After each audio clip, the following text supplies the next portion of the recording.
శ్రీ పరాభవనామ సంవత్సర ఉగాది శుభాకాంక్షలు. ఈ పరాభవనామ సంవత్సరం ఆచార్యుల్ని ఆశ్రయించినటువంటి వారికి, ఆ భగవంతుని ఆశ్రయించినటువంటి వాళ్ళకి చక్కటి విజయాలు చేకూర్చాలని భగవంతుని ప్రార్థిద్దాం. భగవద్బంధువులారా, ప్రహ్లాదుడికి ఎటువంటి పరాభవము రాలేదు, ద్రౌపదికి ఎటువంటి పరాభవము రాలేదు. భగవంతుని ఆశ్రయించినటువంటి వాళ్ళకి ఎప్పటికీ పరాభవం రాదు.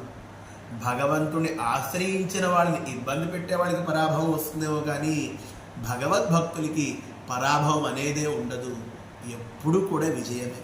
అందున ఆచార్యుల్ని ఆశ్రయించి భగవంతుని సేవించేటువంటి వారికి పరాభవం అంటే ఏమిటో కూడా తెలియనటువంటి స్థితిని భగవంతుడు కలగజేస్తాడు.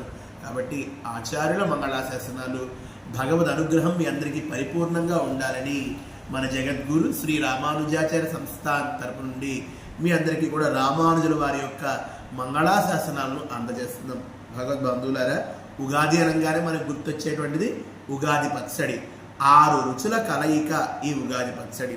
దీంట్లో పులుపు, ఉప్పు, తీపి, వగరు, చేదు, కారము ఇట్లా 6 రుచులను ఒక చోట చేర్చి భగవంతుడికి నైవేద్యం పెట్టి దాని ప్రసాదంగా స్వీకరిస్తాం. అంటే జీవితంలో కష్టాలు, సుఖాలు, ఆనందాలు, కోపాలు, తాపాలు ఇవన్నీ కూడా భగవంతుడు ఇచ్చినటువంటి ప్రసాదంగానే స్వీకరిస్తూ కష్టాలకి కృంగకుండా, సుఖాలకు పొంగిపోకుండా సమతుల్యమైనటువంటి స్థితిలో భగవంతుడు మనల్ని ఉంచాలి అని ప్రతి ప్రభావము, ప్రతి విషయము భగవత్ ప్రసాదంగా తీసుకుంటే మానసికమైనటువంటి ఒత్తిడికి లోనవకుండా, తద్వారా శరీర అనారోగ్యాలకు లోనవకుండా హాయిగా సజావుగా మన జీవితాన్ని సాగించాలి అని 6 రుచులను భగవంతుడికి అర్పించి మనం ఆ వాటిని ప్రసాదంగా స్వీకరిస్తూ